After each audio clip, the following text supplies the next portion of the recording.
जय हिंद दोस्तों एक बार फिर से आप सभी का स्वागत है हमारी इस ज्ञान की दुनिया में। दोस्तों आज हम आपको बताएंगे शिव महापुराण विद्येश्वर संहिता का अध्याय 14 और 15 की कथा। तो चलिए वीडियो को शुरू करते हैं अध्याय 14 से। दोस्तों अग्नि यज्ञ, देव यज्ञ और ब्रह्म यज्ञ आदि का वर्णन भगवान शिव के द्वारा 7 वारों का निर्माण तथा उनमें देवाराधना से विभिन्न प्रकार के फलों की प्राप्ति का कथन इस अध्याय में बताया गया है। ऋषियों ने कहा, प्रभु अग्नि यज्ञ, देव यज्ञ, ब्रह्म यज्ञ, गुरु पूजा तथा ब्रह्म तृप्ति का हमारे समक्ष क्रमशः वर्णन कीजिए। सूत जी बोले, महर्षियों, गृहस्थ पुरुष अग्नि में सायंकाल और प्रातःकाल जो चावल आदि द्रव्य की आहुति देता है उसी को अग्नि यज्ञ कहते हैं। जो ब्रह्मचर्य आश्रम में स्थित है उन ब्रह्मचारियों के लिए समिधा का आधान ही अग्नि यज्ञ है। वे समिधा का ही अग्नि में हवन करें। ब्राह्मणों, ब्रह्मचर्य आश्रम में निवास करने वाले द्विजों का जब तक विवाह न हो जाए और वे उपासना अग्नि की प्रतिष्ठा न कर लें तब तक उनके लिए अग्नि में समिधा की आहुति, व्रत आदि का पालन तथा विशेष यजन आदि का कर्तव्य है।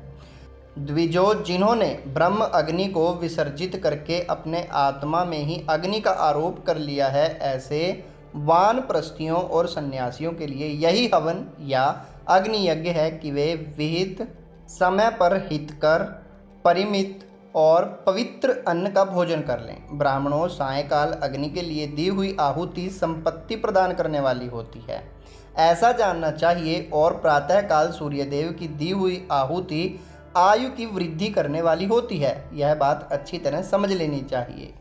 दिन में अग्निदेव सूर्य के ही प्रविष्ट हो जाते हैं, अतः प्रातःकाल सूर्य को दी हुई आहुति भी अग्नि यज्ञ के ही अंतर्गत है। इस प्रकार यह अग्नि यज्ञ का वर्णन किया गया है।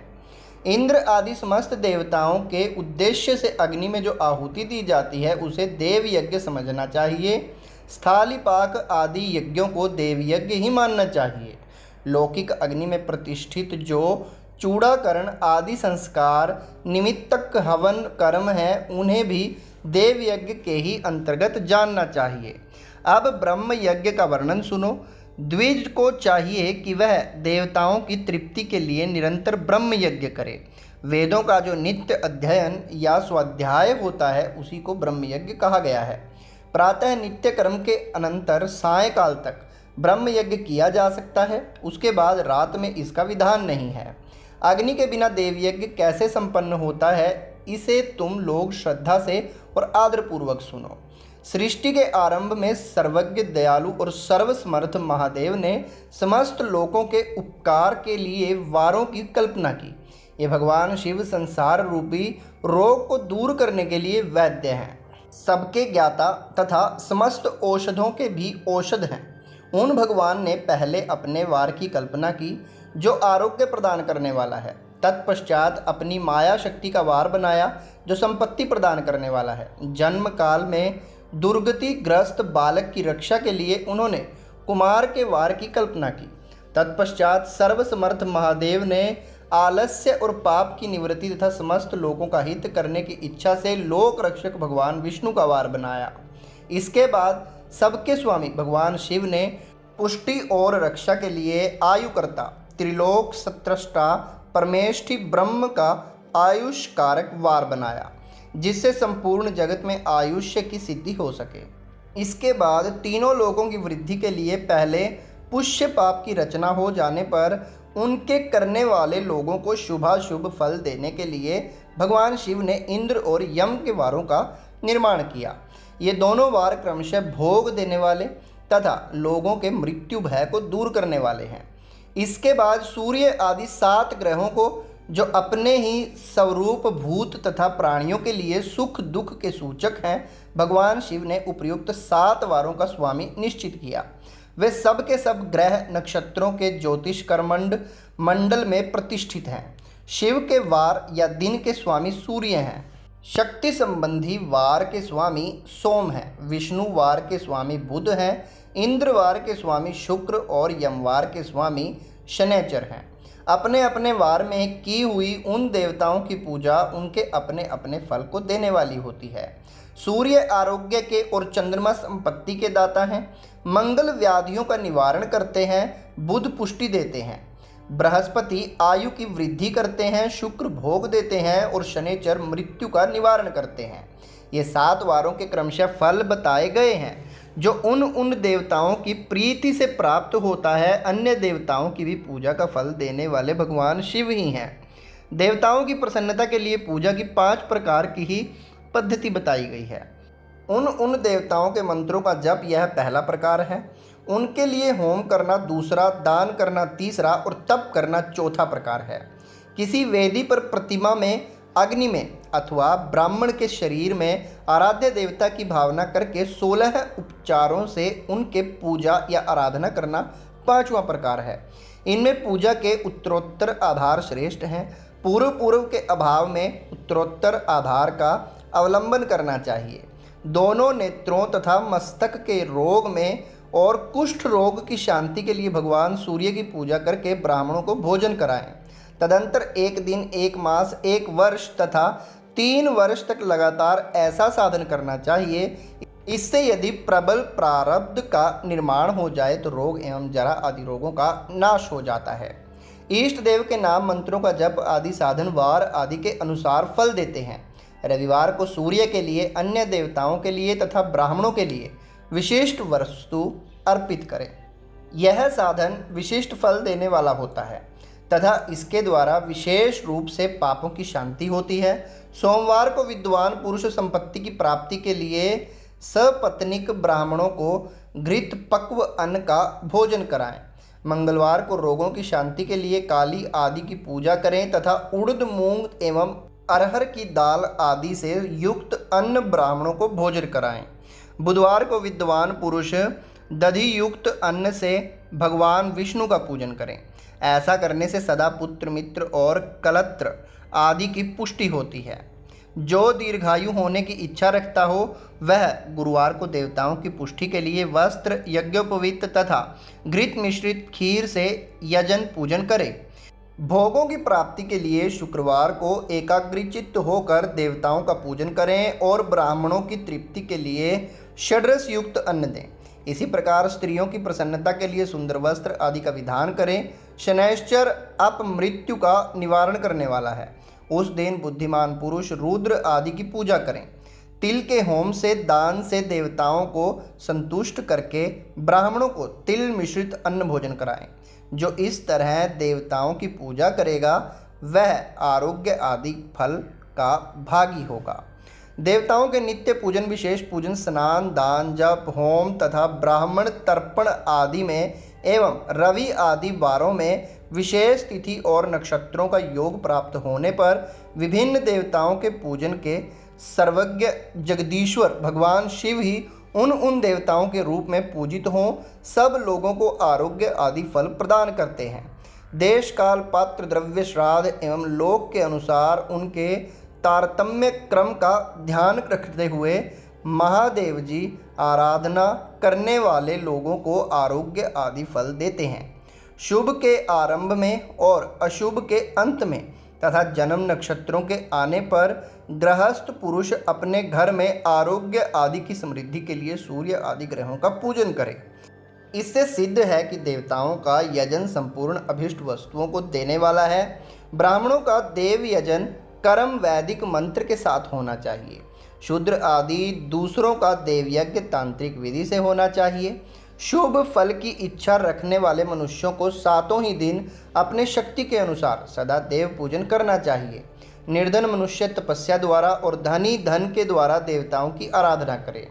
श्रद्धा पूर्वक इस तरह के धर्म का अनुष्ठान करता है और बारंबार पुण्य लोकों में नाना प्रकार के फल भोग कर पुनः इस पृथ्वी पर जन्म ग्रहण करता है।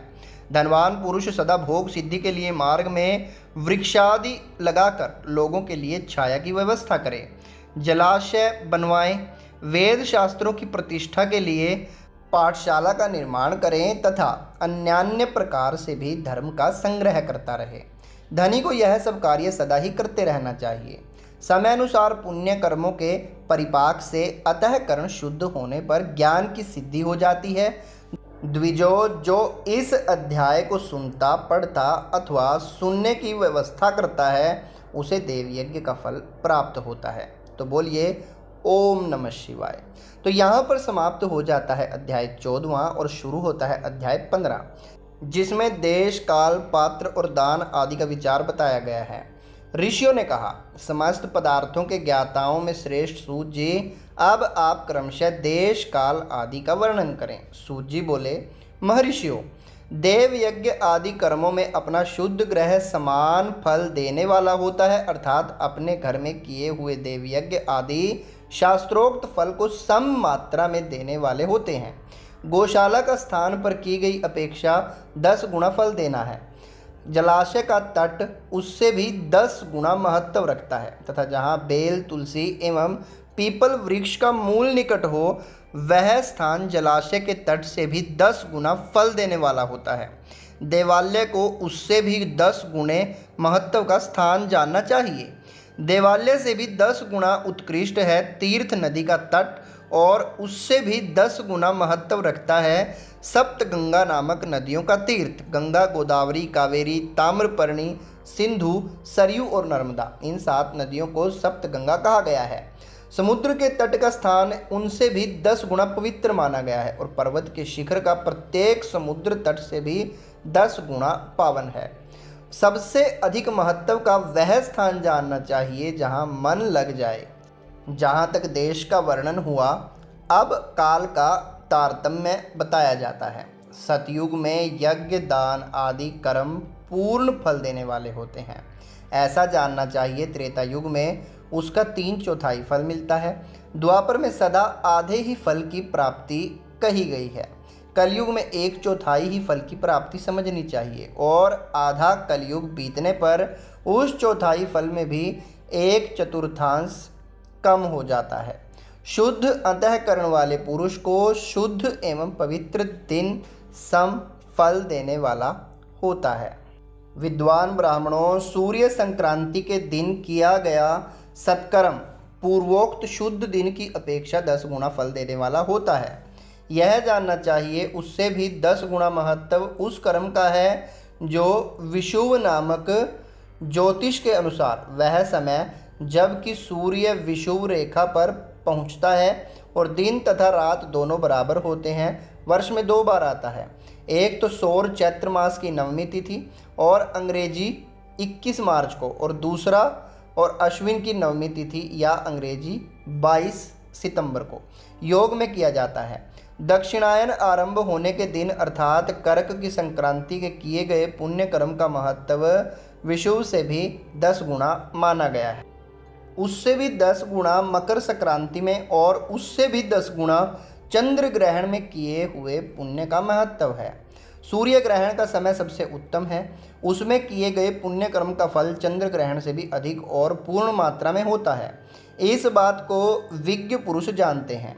जगत्र रूपी सूर्य का राहु रूपी विष से संयोग होता है, इसलिए सूर्य ग्रहण का समय रोग प्रदान करने वाला है। अतः उस समय की शांति के लिए उस समय स्नान, दान और जप करें। यह काल विष की शांति के लिए उपयोगी होने के कारण पुण्यप्रद माना गया है।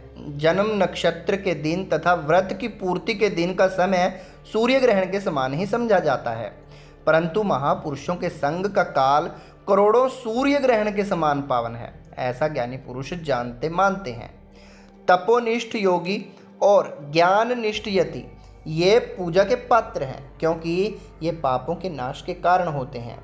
जिसने 24 लाख गायत्री का जप कर लिया हो वह ब्राह्मण भी पूजा का उत्तम पात्र है।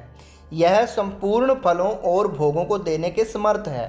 जो पतन से त्राण करता अर्थात नरक में गिरने से बचाता है, उसके लिए इसी गुण के कारण शास्त्र में पात्र शब्द का प्रयोग होता है।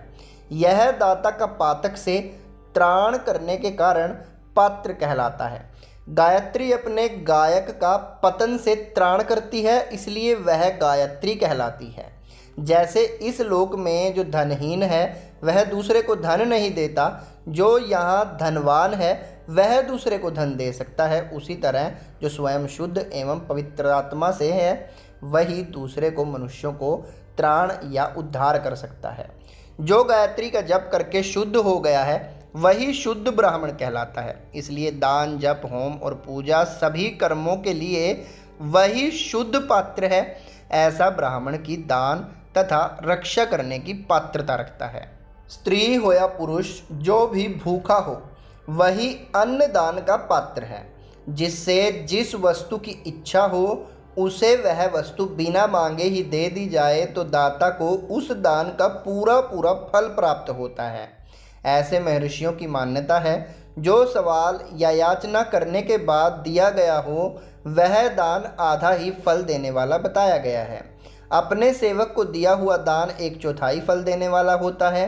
विप्रवरों जो जाति मात्र से ब्राह्मण है और दीनता पूर्ण वृत्ति से जीवन बिताता है उसे दिया हुआ धन का दान दाता को इस भूतल पर 10 वर्षों तक भोग प्रदान करने वाला होता है। वही दान यदि वेद वेता ब्राह्मणों को दिया जाए तो वह स्वर्ग लोक में देवताओं के वर्ष से 10 वर्षों तक दिव्य भोग देने वाला होता है। शील और उच्च वृत्ति से लाया हुआ और गुरु दक्षिणा में प्राप्त हुआ अन्न धन शुद्ध द्रव्य कहलाता है। उसका दान दाता को पूर्ण फल देने वाला बताया गया है। क्षत्रियों का शौर्य से कमाया हुआ, वैश्यों का व्यापार से कमाया हुआ और शूद्रों का सेवा वृत्ति से प्राप्त किया हुआ धन भी उत्तम द्रव्य कहलाता है। धर्म की इच्छा रखने वाले स्त्रियों को जो धन पिता एवं पति से मिला हुआ हो उसके लिए वह उत्तम द्रव्य है। गो आदि 12 वस्तुओं का चैत्र आदि 12 महीनों में क्रमशः दान करना चाहिए। गो, भूमि, तिल, स्वर्ण, घी, वस्त्र, धान्य, गुड़, चांदी, नमक, कोहड़ा और कन्या, ये ही वे 12 वस्तुएं हैं। इनमें गोदान से कायिका, वाचिक और मानसिक पापों का निवारण तथा कायिक आदि पुण्य कर्मों की पुष्टि होती है। ब्राह्मणों, भूमि का दान इहलोक और परलोक में प्रतिष्ठा, आश्रय की प्राप्ति कराने वाला होता है। तिल का दान बलवर्धक एवं मृत्यु का निवारक होता है। स्वर्ण का दान जठराग्नि को बढ़ाने वाला तथा वीर्यदायक है। घी का दान पुष्टिकारक होता है। वस्त्र का दान आयु की वृद्धि कराने वाला है, ऐसा जानना चाहिए। धान्य का दान अन्नदान मधुर भोजन की प्राप्ति कराने वाला होता है। चांदी के दान से वीर्य की वृद्धि होती है। लवण का दान षड्रस भोजन की प्राप्ति कराता है। सब प्रकार का दान सारी समृद्धि की सिद्धि के लिए होता है। विज्ञ पुरुष कुष्मांड के दान को पुष्टिदायक मानते हैं। कन्या का दान आजीवन भोग देने वाला कहा गया है। ब्राह्मणों, वह लोक और परलोक में भी संपूर्ण भोगों की प्राप्ति कराने वाला है। विद्वान पुरुष को चाहिए कि जिन वस्तुओं से श्रवण आदि इंद्रियों की तृप्ति होती है उनका सदा दान करे। श्रोत आदि 10 इंद्रियों के जो शब्द आदि 10 विषय हैं उनका दान किया जाए तो वे भोगों की प्राप्ति कराते हैं तथा दिशा आदि इंद्रियों देवताओं को संतुष्ट करते हैं। वेद और शास्त्र को गुरुमुख से ग्रहण करके गुरु के उपदेश से अथवा स्वयं ही बोध प्राप्त करने के पश्चात जो बुद्धि का यह निश्चय होता है कि कर्मों का फल अवश्य मिलता है, इसी को उच्च कोटि की आस्तिकता कहते हैं। भाई बंधु अथवा राजा के भय से जो आस्तिकता बुद्धि या श्रद्धा होती है वह कनिष्ठ श्रेणी की आस्तिकता है जो सर्वथा दारिद्र है। इसलिए जिसके पास सभी वस्तुओं का अभाव है वह वाणी अथवा कर्म द्वारा यजन करे। मंत्र, स्तोत्र और जप आदि को वाणी द्वारा किया गया यजन समझना चाहिए तथा तीर्थ यात्रा और व्रत आदि को विद्वान पुरुष शारीरिक यजन मानते हैं। जिस किसी भी उपाय से थोड़ा या बहुत देवतार्पण बुद्धि से जो कुछ भी दिया अथवा किया जाए वह दान या सत्कर्म भोगों की प्राप्ति कराने में समर्थ होता है। तपस्या और दान ये 2 कर्म मनुष्य को सदा करने चाहिए तथा ऐसे ग्रह का दान करना चाहिए जो अपने वर्ण और गुण से सुशोभित हो। बुद्धिमान पुरुष देवताओं की तृप्ति के लिए जो कुछ देता है वह अतिशय मात्रा में और सुख प्रकार के भोग प्रदान करने वाला होता है। उस दान से विद्वान पुरुष इहलोक और परलोक में उत्तम जन्म और सदा सुलभ होने वाला भोग पाता है। ईश्वरार्पण बुद्धि से यज्ञ दान आदि कर्म करने मनुष्य मोक्ष फल का भागी होता है। तो बोलिए ओम नमः शिवाय। यहाँ हमारा समाप्त होता है अध्याय 15 और आज का वीडियो। अगर आपको वीडियो पसंद आया हो तो वीडियो को लाइक करें और शेयर ज़रूर करें। जल्द ही मिलेंगे आपको फिर से एक और नए वीडियो के साथ। तब तक के लिए जय हिंद, जय भारत, ओम नमः शिवाय।